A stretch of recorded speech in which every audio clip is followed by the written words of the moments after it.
Шуалы телеканалында яңалыклар чыгарылышы, сәнмесіз студияда сізді мен Фарида Собиржанова сәлемлейм. Бүгін программада. Жеңу паркындағы мемориал зонаның эскиз проекты әзір. Архитекторлар бұл зонаны нешік көре Гүзел Шихапова біліп қайтты. Олар территорих, суғыш жүрі истәліклері білән ветераннар ортақлаша. Россия күләм донорлар күнінен шәһәрдәшләрдә шиттә қалмады. Иң актив қан берушілер кемнәр, хәбәрчебез білді. Эш урыннарында бәхетсезлек очраклары бүген шәһәр хакимиятендә бу һәм хезмәтне саклау өлкәсенә кагылышлы мәсьәләләр хакында сөйләштеләр. 2015 елда шәһәр предприятиеләрендә 43 кеше төрле җәрәхәтләр алган, 15 кеше вафат. Ел башыннан 7 бәхетсез очрак теркәлде. 3-се үлем белән тәмамланды. Бүгенге киңәшмәдә куркынычсызлыкны тәэмин итү өчен предприятиеләрдә хезмәткәрләр өчен махсус укулар оештыру, профилактик чаралар үткәрү кирәклеге ассызыкланды. Главное в профилактике – это в первую очередь аттестация рабочих мест.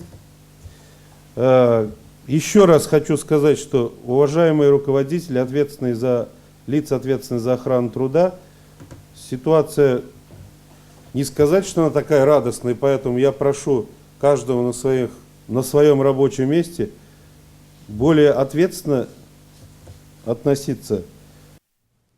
Шираттагы шәһәр төзелеше советында Жеңу паркындагы мемориаль зона проектын әзерләүдә катнашучыларны бүләкләделәр. Проектлар бәйгесе декабрь айыннан февраль озагына кадәр барды. Биредә 11 автор катнашкан, җиңүче итеп Алия Фәхретдинова билгеләнде. Быел бу зонаны яшь архитектор проекты буенча төзекләндерәчәкләр.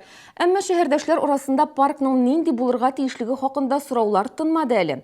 Кайберәүләр бөтенләй әлеге конкурс яшен рәвештә узды, аның баруы турында белмәдек тә диләр.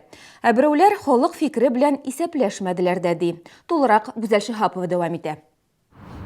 Хафиз Бәдретдиновның әнисе дә, әтисе дә сугыш ветераннары, шуңа күрә шәһәрдәшебез паркның мемориал зонасын төзекләндерү буенча узган җыелышларда катнашырга тырыша. Әмма мемориал зонаны төзекләндерү буенча бәйге барганын белмичә дә калган. Ул бу зона үзәгендә фашистларны җиңүдә ярдәм иткән Т-34 танкы торырга тиеш дип саный. Паркта 1945 елның 9 майындагы кебек җиңү атмосферасы хөкем сөрергә тиеш. Аның күзаллавы буенча рупорлардан совет заманы җырлары яңгырап торсын, сугыш вакытында кулланылган кораллар белән танышу мөмкинлеге дә булсын. Все это превращается фактически в Диснейленд. Хәзер Җиңү паркы Диснейландка әйләнеп бара, әмма паркның берилеше Бөек Ватан сугышы тарихына багышланырга тиеш. Герой шәһәрләр, сугыш техникасы турындагы истәлекләр мәңгеләштерелергә тиеш. Әлеге паркта җиңү сүзе атамада гына, моны шәһәрдәшләр дә сизә. Алар мемориал зонаны зур реконструкция көткәнен белми, әмма җиңү көнендә паркта чәчәкләр китерер өчен булса да урын кирәк диләр. Ну, практически ничего-то и нет. Что тут может еще быть? Просто мне обыкновенный памятник. Чтобы люди к могиле что-нибудь туда носили. Ну, парк Победы булгач, конечно, хәтердә булырга тиеш. Яшьләр менә искә алсыннар, сугышта үлеп калган солдатларны. Монда бит андый бер нинди нәрсә дә юк. Ну, булырга тиештер инде. Бәйгедә тәкъдим ителгән проектлар арасында Алия Фәхретдинова җиңде. Ул паркны 2 зонага бүлгән. Проектта Хафиз Бәдретдинов тәкъдим иткән идеялар да урын алган. Это 2 аллеи. Одна из них это аллея героев.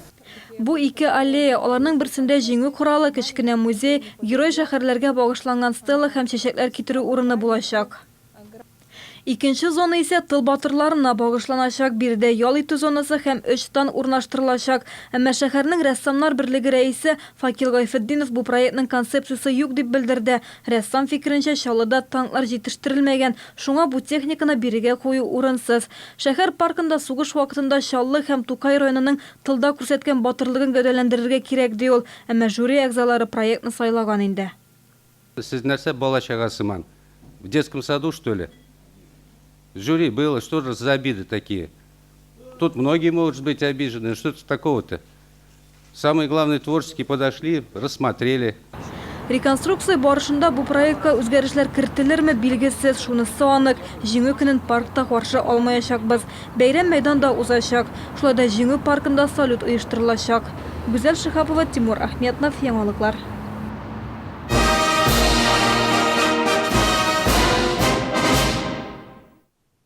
Бүйек Жеңүү күнү уңайынан яңалыклар тапшыруындагы рубрика кысаларында көңүлдө согуш хатирелерин саклоочу ветерандарыбыз турунда сүйлөрбүз.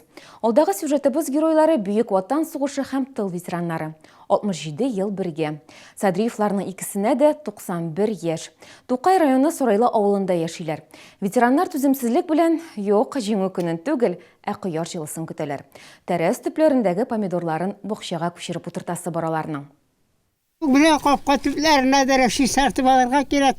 Яшел ширемнәр шаһарга. Тукай районы Сарайлы авылында яшәүче Хисаметдин бабай көн саен иртә таңнан ишек алды каралты кураларын җыештырып, барлап тора. Шүкеш, балта кебек эш коралларын кулыннан төшерми. Тәртип ярата, һәр вакыт хәрәкәттә. Хатыны Фәрхинур апа белән 47 ел бергә яшиләр. Икесенә дә 91 яшь. Без Аллага шөкер, әйбәт яшәдек. Аллага шөкер, Аллага шөкер. Шулай инде, яратмаса хәдерлечә 62 ел тормаса инде, шул яратканга күрә тырылганда инде. 4 бала үстердек, бөтенесе дә күзле башлы булдылар. Оныклар, унышкалар күп булдылар. Хисаметдин бабай сугышның әшесен төшесен татыган. 43 елның июленнән 44 елның декабренә кадәр Ижау, Дзержинск һәм Мәскәүдәге запас полкларында хезмәт итә. Мен 4 Украинский фронтта участвовать иттем. Украинада Крымнарны освобождать иттек. Вот менә шунда булдык. 44 елның майына кадәр. Последний Севастополда булды. 3 май микан освобождать иттегәндә Крымда. 4 Украина фронтында маршал Рокоссовский полкына эләгә. Аларның данлыклы отряды Кенигсберг, Польшаның Данце-Кёнен плацдармын, Одер елгасын һәм Германияның Штеттель шәһәрләрен алуда катнашкан. 48 елның маенда туган якларына кайта. Хисам бабайга барганчы урманда кистем, лабагарык белән уракта урдым. Үгет белән сабанда сөрдем. Ул армиядан кайткач 48-дә таныштык та, 49-ның февралында уже язылыштык та без. Хисаметдин бабай белән Фәрхинур әби иртә таңнан самавыр кайнатып парлап сөтле чәй эчәргә яраталар. Тәрәзә төпләре тулы гөлләр, помидор үсентеләре. Бакча эшләре башлануын көтәләр. Яз көне урамнан керәсе дә килми, кошлар сайравын тыңлый-тыңлый ишек алдында йөрибез диялар. Безнең төшерү төркеме Бүйүк Ватан сугышы һәм тыл ветеранына сәламәтлек, күңел көрлеге теләп, кайтыр юлга чыкты. Илсия Валиуллина, Алексей Иванов, яңалыклар. Бүгін 20 апрельдә Россиядә донорлар көне. Ул 2007 елдан рәсми төстә үткәрелә башлады. Әлеге датадан шәһәрдәшләр дә читтә калмады. Чаллы дәүләт педагогия университетының Тулай торагында донор бүген синең көн дип исемләнгән акция үтте. Теләгән һәркем биргә килеп кан тапшыра алды. Быел акциядә катнашучылар саны 70-тән артык, күбесе студентлар. 4-нче тапкыр уже кан бирәм. Шулай кан бирү кешеләргә яхшылык эшләү, ул барыбер үзеңә әйләнеп кайтачак. Мин бу акцияга кушылдым, чөнки минем ярдәм итәсем килә кешеләргә. Чөнки алар аварияга эләккән кешеләргә һәм җирләгән кешеләргә. Бүгенге менә шулар, мин сезнең белән сау булашам. Исән-имин булыгыз.